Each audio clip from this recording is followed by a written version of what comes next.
Stability of half field and completely field orbitals. এখানে কনসেপ্টটা অনেক ইজি। দেখো, ফার্স্ট অফ অল আমাদের মনে রাখতে হবে যে শক্তি ও স্থায়িত্ব পরস্পর ব্যস্তানুপাতিক সম্পর্কে রয়েছে, অর্থাৎ শক্তি বাড়লে স্থায়িত্ব বা স্টেবিলিটি কমবে আর শক্তি কমলে স্টেবিলিটি বাড়বে।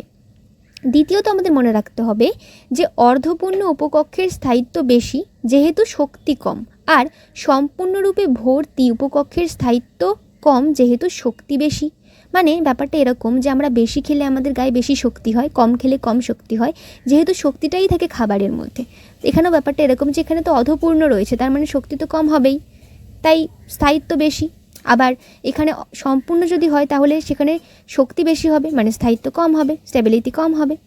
এবার একটা এক্সাম্পল দেখে নেওয়া যাক। যেমন ধরো নাইট্রোজেন N, নাইট্রোজেনের পারমাণবিক ক্রমাঙ্ক 7, মানে ইলেকট্রন সংখ্যাও 7। তো এবার যদি আমরা এখানে বিন্যাস করি তাহলে কি হবে, 1s 2s আর 2pকে নিয়ে নিলাম, এসের মাথায় 2 বসিয়ে দিলাম, আর পি এর মাথায় কটা লাগবে দেখো, মোট আছে 7টা, 2 2 4 হয়ে গেছে অলরেডি, আর কটা লাগবে, 3টে লাগবে, তাই পি এর মাথায় আমরা 3 বসিয়েছি।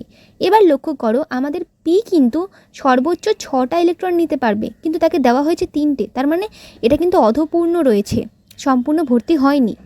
তাই আমরা এক্ষুনি দেখলাম অর্ধপূর্ণ উপকক্ষের ক্ষেত্রে শক্তি কি হয়, শক্তি কম হয়, তার মানে স্থায়িত্ব বা স্টেবিলিটি বেশি হয়।